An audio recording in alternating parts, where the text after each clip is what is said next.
A very good evening and welcome to Big Talk, a program where we highlight issues, political issues concerning Nigeria. Tonight on the program, we will be taking a political look at President Bola Ahmed Tinubu's presentation of a 58.7 trillion naira 2026 appropriation bill, popularly called budget, to a joint session of the National Assembly, having both the Senate and the House of Representatives, where the leader or the chairman of that particular joint meeting was the president of the Senate. That's talking about former governor and now Senator Godswill Akpabio, and President Bola Ahmed Tinubu. Very characteristic of him, giving kudos to the National Assembly, and the National Assembly also taking the opportunity to make a request to the president, saying some of their members cannot travel home because of the other time the president gave an order to the IGP that policemen should be retrieved from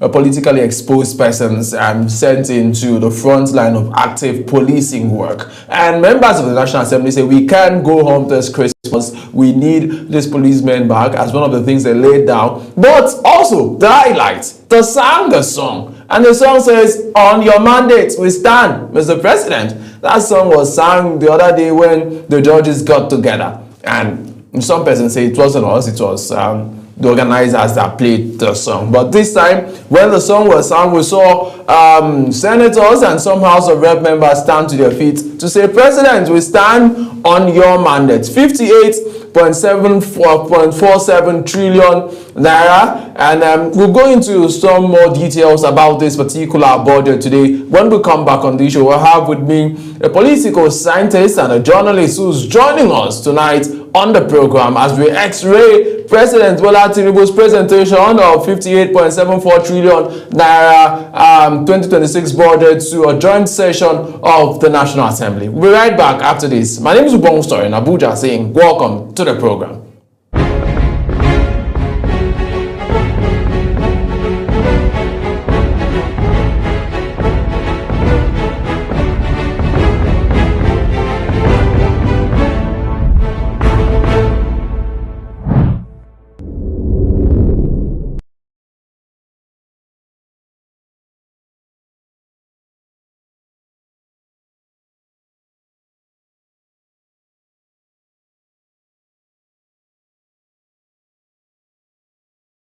Okay, so earlier today, before the president went to the National Assembly, you know there's a faction in the People's Democratic Party.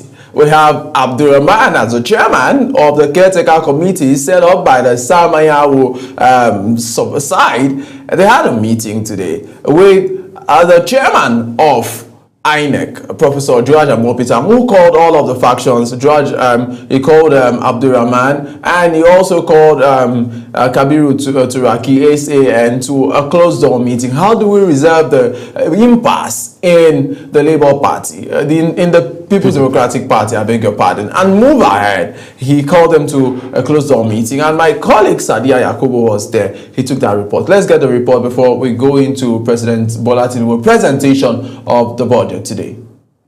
The Independent National Electoral Commission Chairman, Professor Amati, together to address their concerns regarding the upcoming elections and to ensure the party's activities align with the Electoral Act and the Nigerian Constitution.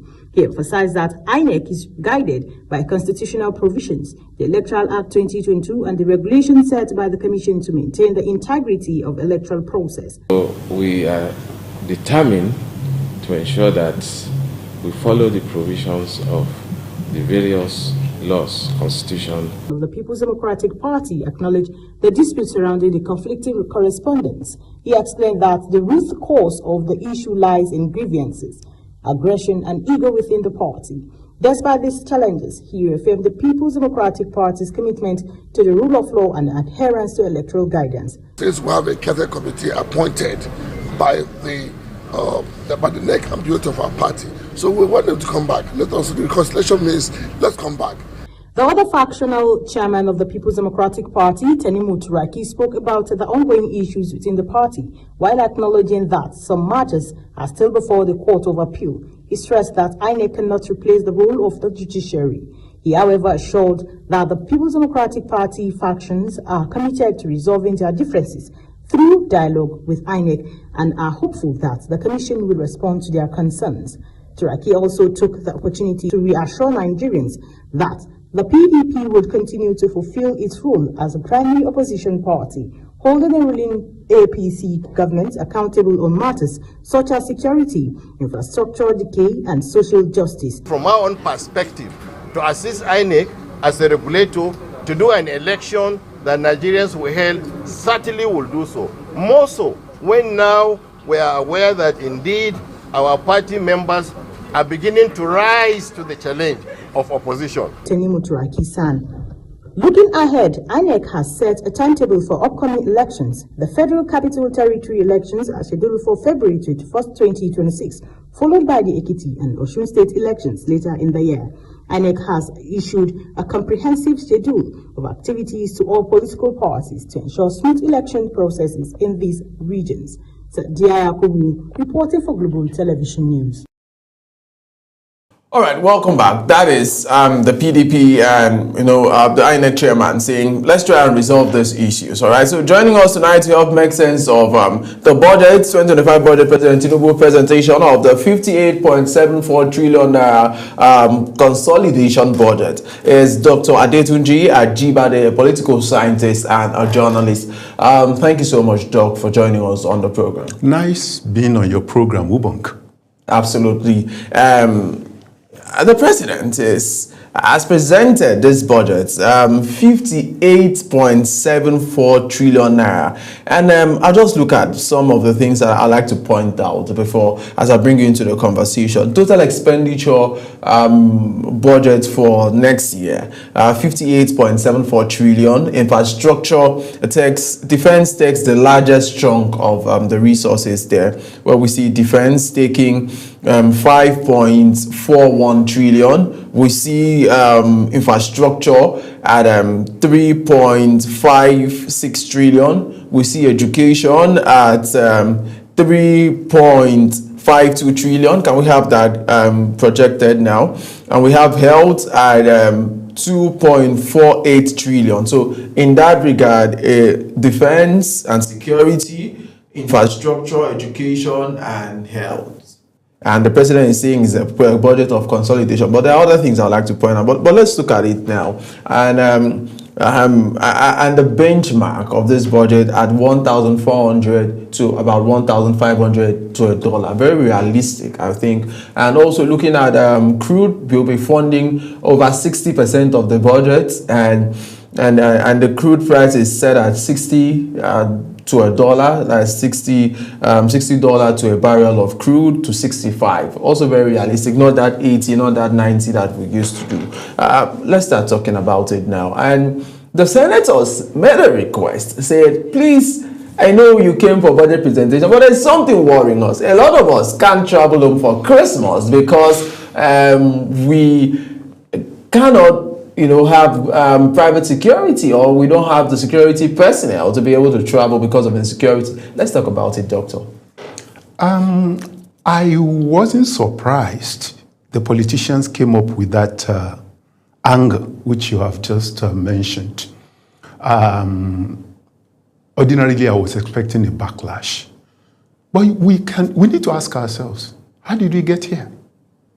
Such that people representing Nigerians are saying, we can travel, we can go to our communities without this police personnel around us. It caught my attention to something. The fact that much focus has been on these people when it comes to policing. It must have been more than 8 to 9 years. I kept on insisting in my column, in the Punch newspaper, that the approach to policing is not just it. And now we are seeing it with this kind of requests. That the politicians are saying, they are using that opportunity of the president showing up in their chamber. I would like to call it day, the Lion's Day. They didn't send any delegation to I was expecting a backlash. They didn't send a delegation to the president. They allowed him to come and then they raised the issue. As far as I'm concerned, that is an ambush. What do you expect the president to say there? Of course, you won't see anything that will make them uncomfortable. But the point remains this. Security is a major issue. These are prominent people, individuals, with much money in their pocket. Yet, we find ourselves in a situation in which they say they can't travel. Are they also telling us that they can't take care of their security? In that particular sense, we have a national problem. The national problem is not just about the politicians. It's about the citizens. Now, the president went there and they focused on themselves. I didn't hear them talking about how do we take care of our people. It's about we going down there. So it underlines the problem we are talking about. Now, the president has given us a security vote there in the 2026 budget. Personally, I'm always very laid back when we are quoting figures. Because we see some other factors playing a role. There was a year, billions, $1 trillion, $1 billion or something was released for security when it was serious in the Northeast. I recall telling one of the TV stations who were asking me that time, that what do you make of the figures? I told them, it's not just about the figures. It's about what is the ecosystem of the security. If the ecosystem is not right, pump as much money as you think into the system. I keep on insisting that the security ecosystem in this nation is not just it. The architecture is not just it. So the president has allocated, but we have that backdrop to what we are talking about. And part of that backdrop is what we are now seeing the politicians talking about. We can't travel. We had huge amount too in the previous budget. This is where we are. Are we going to be talking about the same thing next year? Right. So, let me just stay there. We have defense taking, if we can have that on the screen. We have defense taking 5.41 trillion. We have infrastructure taking 3.57 trillion. We have education following and health. So in that order, defense, infrastructure, education, and health. But a lot of people are saying 5.41 trillion invested into defense, and we've seen that security in the last 12 years have almost been ranking highest as to investments done in that sector. And some Nigerians have said, have we gotten value for the investment that we've put into that particular sector? A lot of money, 5.41 trillion, even more than infrastructure, right? That could develop our economy, that could develop our country. Right. So where are we going? And this is something we've done for 12 years, and we seem not to be having results. Right. So cumulatively, these are monies that could change a country around, and we've thrown it into one particular sector for so long. I like that. Maybe you just share some light there. I think it calls our attention to the situation in which we find ourselves, that we are pumping in so much. You see, it's important to be clear about this. Pumping money, make promises, push security chiefs, make announcement that police are going to be withdrawn from VIPs. If every single day, we all wake up and we hear about kidnapping kids, innocent kids in this nation. In the last 1 or 2 weeks now, there had been another reported kidnapping in Kogi, another one in Plateau, I think. If those things keep on occurring, the question remains, where is this investment? Because at the end of the day, it is that final outcome of we seeing a difference, some level of peace. If we don't have it, we're not going to be impressed with the amount of money pumped in. That's just the truth. And I keep on emphasizing the point that, look, we can, I'm not too sure we're going to be able to get results the way the system is running. If you had ever taken a step, I normally do it. If anything happens, I take step 1, step 2, step 3. Not sometimes because I need it, but to check how the system works. I've been disappointed in trying to see through the police, through that, how does this system work? You will come back and start telling yourself, I'm not trying to blame the police here or the army. They are doing their best. But we have a context in which the best that these people can put in.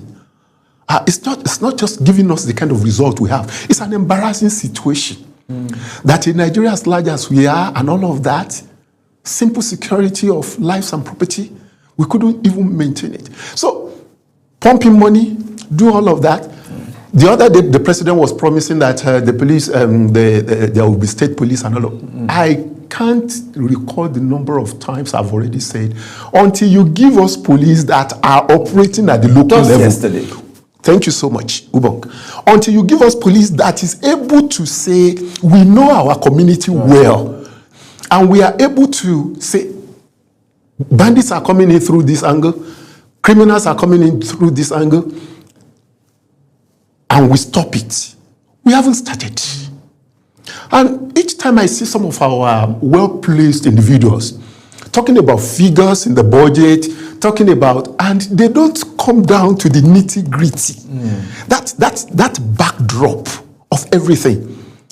It gets me concerned. It's like, is it that we are not aware of what the problems are, that we are talking the way we are talking? So, Ubong, money is coming in, but the backdrop is not right. So we need to correct. Let's even look at where we are investing this money, because we've talked about the money coming in, where the investments, 5 trillion in defense, infrastructure, 3 trillion, education, 3 trillion, health, 2 trillion. And people have talked about the fact that where we invest as a country shows how serious we are towards development. And a chunk of the money, it goes, just 2 trillion goes to health. Defense takes more than infrastructure and education. Let's look at the developments indices and how it grows our politics. Do you think we are putting in the right money in the right places? And this is a problem we need to solve once and for all, so these funds can be put into more critical sectors. Governance has to do with taking care of problems as they arise. The problem we've had for over 10 years is the one we are talking about now. And that's where the money is going to go. But are we getting results for the money we put in? I think that should be the focus. Are people held accountable? Part of the problem, Ubong, part of the problem. We see it across administrations. We hear some of the things happening and we are like, is it that we don't call people to account for what they have done? And the reward system is not just it. The situation is like we prefer to always pump in money and we think we have done the best we can. No. Until we dissect the problem. And the problem is simply this. At the local level, where certain decisions ought to be taken, they're not being taken. Everything comes from the top. When it comes to security, you can't handle it that way. Security is local. So that just as we say politics is local. We can't take security away from that local level and expect there to be peace. The locals know their environment. They know it best. Let's deal with all those issues. Each time we talk as if we don't realize this, I am a bit like, what are we talking about here? All right, we want development, just as you rightly mentioned the other time.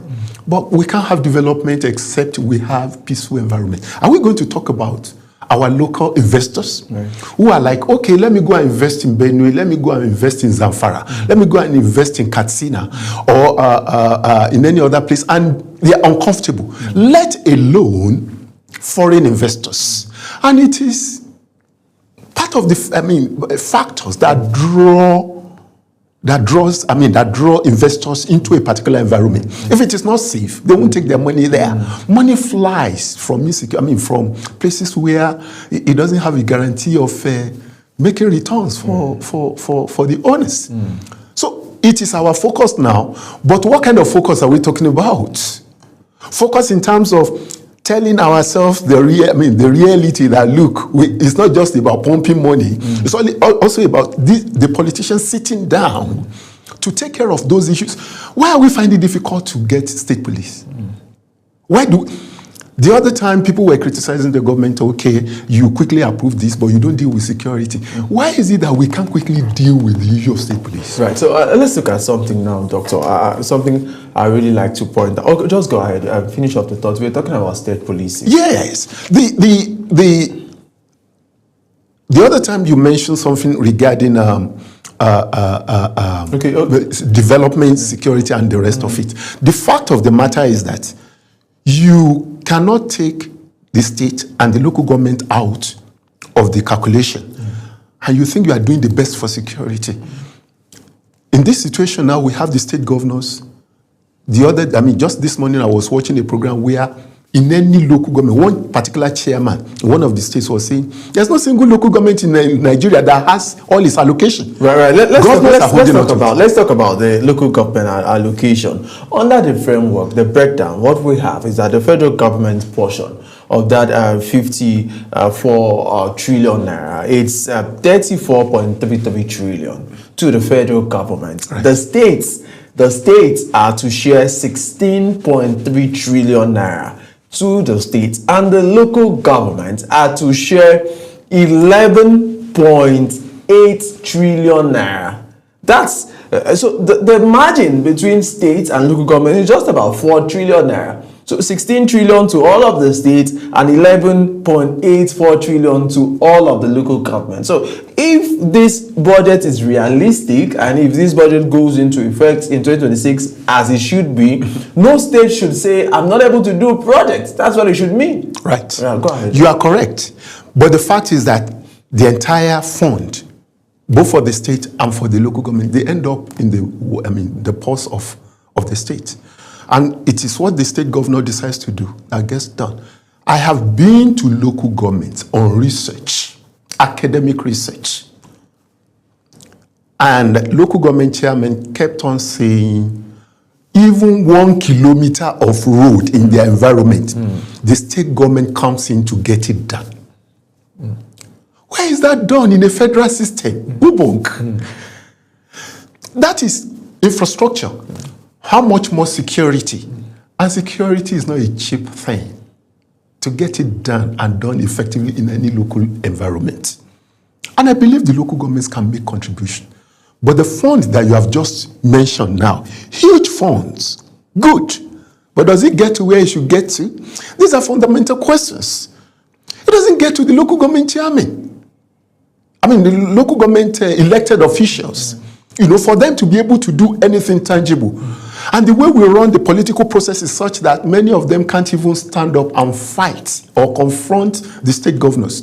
And the state governors are silent. You see, Obong, the part that troubles most is the fact that when these problems happen in local environments, everybody points to Abuja. Nobody remembers that there's a state governor who has funds for security. There's a local government chairman who ought to have money, in order to do certain things in the local environment, including for security. But he doesn't have the fund. Everybody keeps quiet. Nobody is talking about that part of this matter that we are talking about. I'm not a pessimistic person, but I don't see how it will work because I've tried to walk through the system and I discovered that practically everything is dysfunctional. Dysfunctional. We are hearing about funds, but the structure that should make the fund meaningful to us, to the local people, to Nigerians, the structure is not there. It has collapsed for all practical purposes. So you're putting money into a system that has collapsed.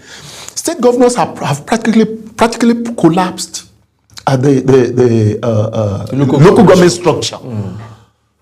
The other day somebody was saying the local government chairman will just show up when the governor wants to pay a visit and disappear into the state capital. I witnessed it. We were somewhere in the northwest while I was trying to do some investigative work. They called me, this moving Security around the local government headquarters. Immediately they finish their meeting, always about security. The meeting is always about security, and when they want to do the appropriation of funds and all of, and then they disappear. Right. I see it myself. Right. So let's talk about something else that I saw in that budget. Debt servicing takes about 15.52 trillion naira. That consumes a substantial amount of our budgets, 15.52. But the president said, hey, it's better than when some 2-3 years ago, when it was already taking over 80% of our revenue. So now this year we did 60. Last year we did 60% of our revenue went into debt servicing and salaries, and we had the remaining. Well, let's talk about debt servicing. Still very, still a monster. And just today, the federal government got an approval from World Bank to get $500 million to put into MSMEs. I like that you talk about the fact that it seems we keep going down that, you know, it could be very tricky, and it could be a solemn slope you don't know you're walking. That debt trap will keep getting involved in the debt trap. Right. The internal situation is what necessitates what we have on our hands. The borrowing. The borrowing. Much of our money comes from crude oil sale. And then we have the situation in which prices fluctuate in the international market. It goes up, it comes down. And then we have already set a budget. And then we are affected. Internally, from time to time, there are situations we are talking about transparency, we are talking about oil theft, and the rest of them. If the bulk of your money comes from a particular angle and there's no stability in that whatever, you end up having to borrow.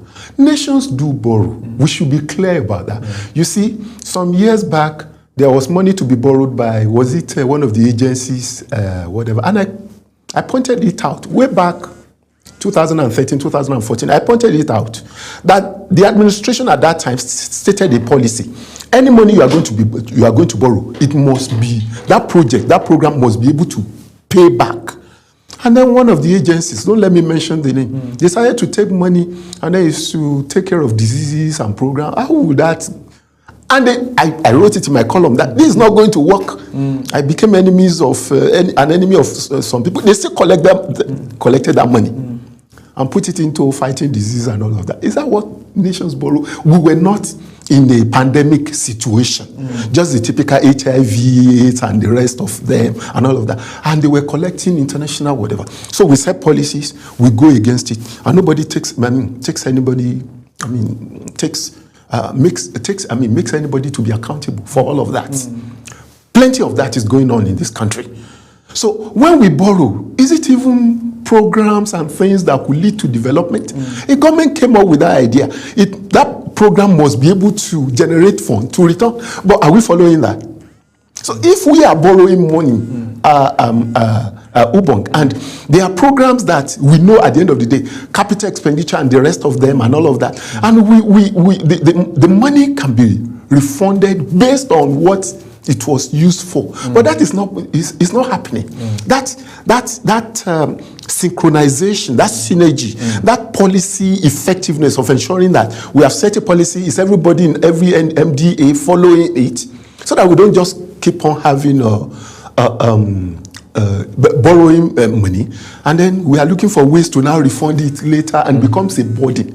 It shouldn't be a burden if we get our priorities right, if we set policies and follow them. In terms of, it must be money that will go into something that will yield something. But what we are borrowing, is it yielding in return? All right, so let's look at something now. Oil is still very regular in our budget cycle, right?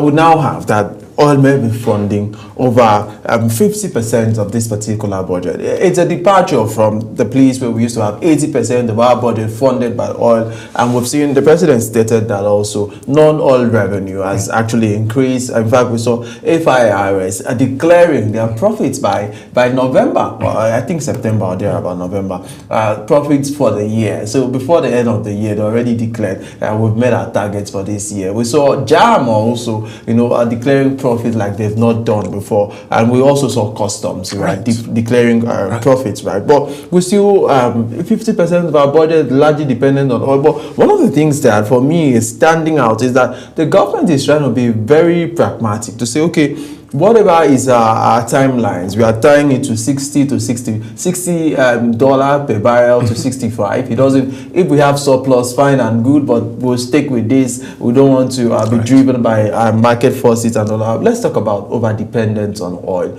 Yeah, the president is saying let's widen the tax net. We know by January 1 the new tax law is going to come in and to be widened, and we'll have more. And you give it to this presidency, we'll actually raise more funds from the non-oil sector than we've ever done in our country, but we're still largely almost over dependent on oil. It has to be the case. It's unfortunate because when you take a look at some of the avenues by which we get funds, you can tell yourself that oil is the one that is reliable at the moment. Think about agriculture, non-oil revenue. Think about agriculture. No, just check the effect of insecurity concerning agriculture in this nation. I'm very sure as we speak, there will be foreign investors who would like to go to different parts of the north where we have so much land and they can cultivate, but insecurity may be stopping them. That is where revenue can come in from the government. Is it in terms of royalty, export duties and the rest of them? Agriculture is one. How about industry, manufacturing? We hear cases of industries, factories closing down for one reason or the other. It's always in the news. Tax that we are also talking, good, the president mentioned tax. Tax authorities are trying. But I can tell you, we are not even getting up to optimum of what we should be having if certain factors are in place. Insecurity is still there. Just imagine hundreds of thousands of our people who should be able to earn something in their own local government, produce something, whether agriculture, whether making of from their cottage industries and all of that. And the government is rolling out a system of ensuring that everybody is caught in the tax net. Those people in the IDPs, hundreds of thousands of them, in their environment, they can't comfortably do what they need to do. And how do you tax them? So, holes in all those areas, tax, agriculture, manufacturing, all those areas that ought to generate maximum revenue, there's a shortfall from those angles. So at the moment, I think we have relative peace in the oil sector since they gave the contract to one indigenous company. That's why I said earlier on that oil is probably the one that is safest for us, predictable at the moment.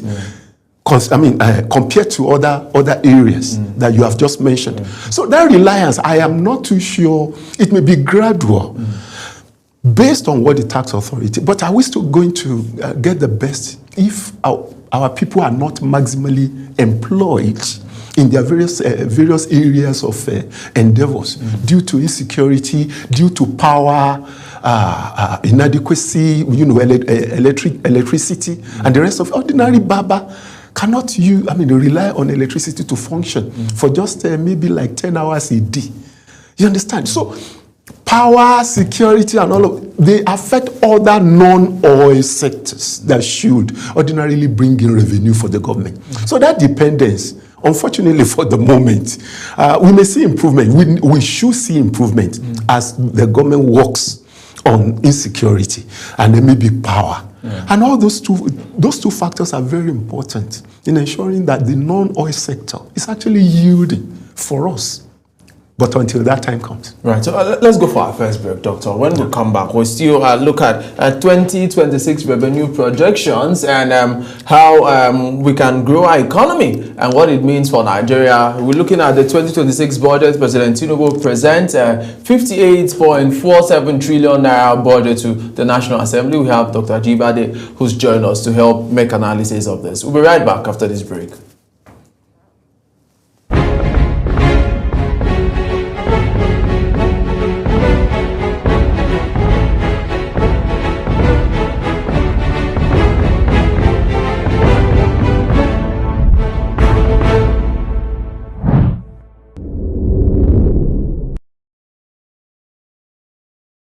Very good evening and welcome to another exciting edition of Big Talk. Tonight on the program. As always, it's a pleasure to have you join us here on Global Morning. I am Uyi Alpo. You know how we do it on Social Post Extra, bringing you all the... On the desk this evening, we have very topical issues to discuss. And of course... Welcome to your parliamentary program, The Parliament. Peaceful and joyful home doesn't happen by chance.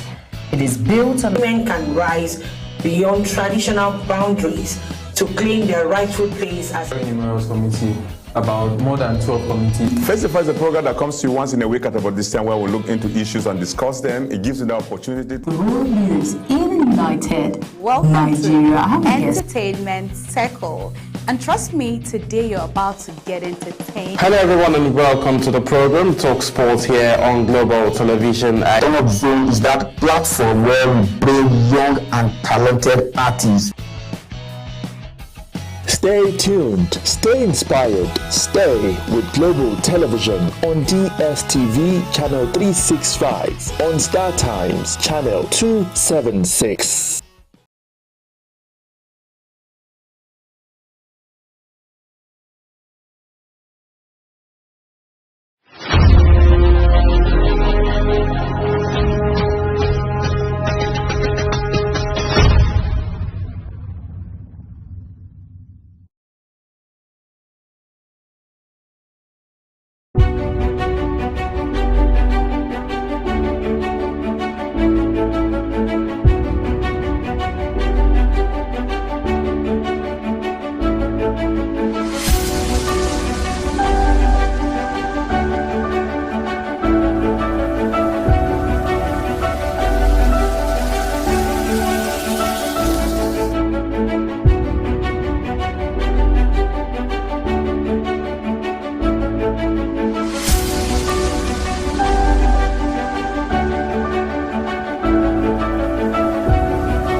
Welcome back to the program. It's Big Talk. My name is Ubong Usoro. We have Dr. Ajibade as we look at the 2026 budget that was presented earlier today by President Bola Ahmed Tinubu. Let's show you some dry pictures of video of the President at the joint session of the National Assembly, where both the House of Representatives and the Senate were together, where the President came to present that 2026 budget. The budget is at 58.47 trillion naira, and it is a budget that the President say will bring a lot of hope and succor to Nigeria. Defense tax 5.41 trillion, infrastructure tax 3.57 trillion, education tax 3.52 trillion, and health tax 2.48 trillion. All right, so let's get back to the studio now, where I have Dr. Ajibade. I'm going to be asking two questions now. One,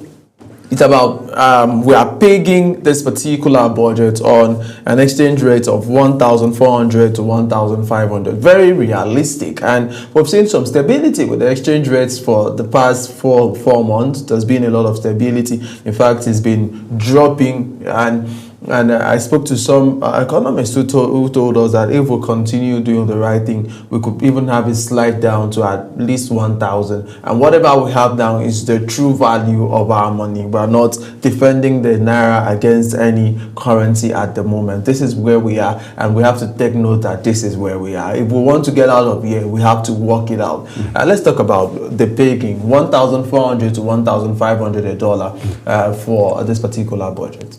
Well, I think Ubong, I think it makes sense because interestingly, of recent, I've been paying attention to the exchange rate myself, trying to figure out some of the issues that surround it and play that makes it what it is, you know. And it's important that we get that one right because it affects quite a lot of other things.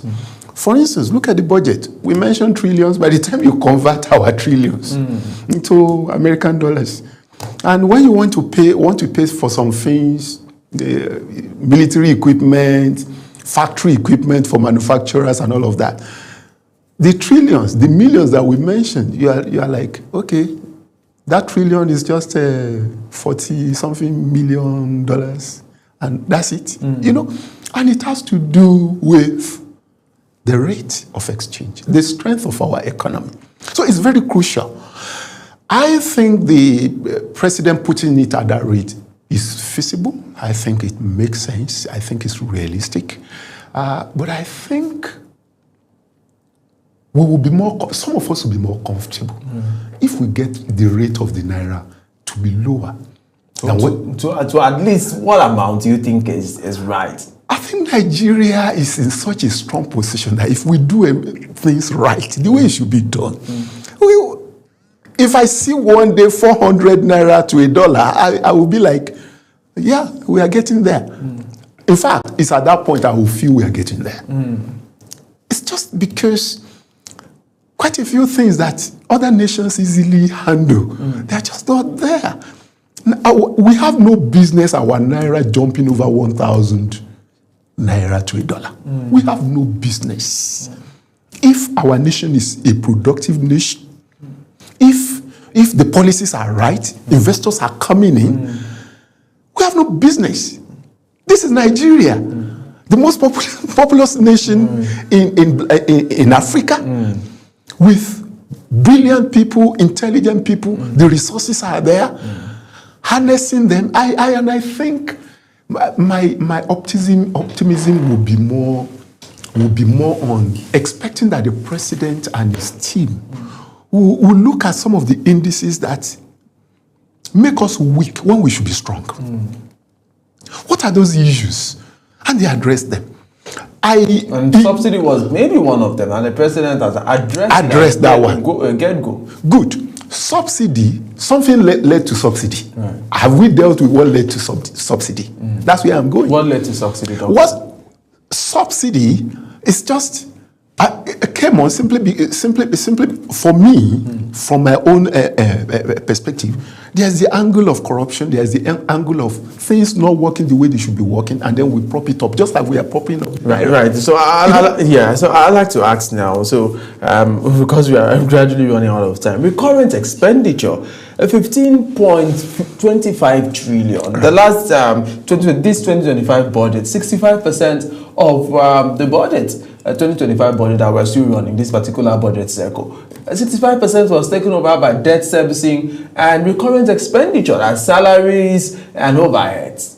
Is it not too much? It seems we run a very lean structure. I remember of recent, the president has increased minimum wage. That means salaries have gone up. The state has to pay more as to salaries, and he has even increased the monies paid to pensioners. Well, these are the things that ought to be taken care of in any to keep the system running. Don't let us forget Ubong. Way back 2014, we had a Minister of Finance who said, we just have to borrow even to keep the system running. Thank goodness we are not in that situation today. I think that's a step forward. But we need to, just as the president said during his presentation, it's a consolidation.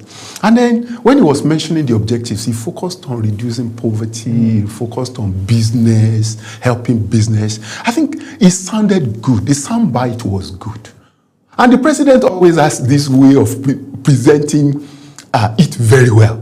But when it comes to let's get things done on the ground, various agencies and all of that, leakages here and there, revenue that should be coming in. Just the other day, one of the agencies was saying we are going to ensure that money is coming in through using digital platforms. Digital platform is not something new.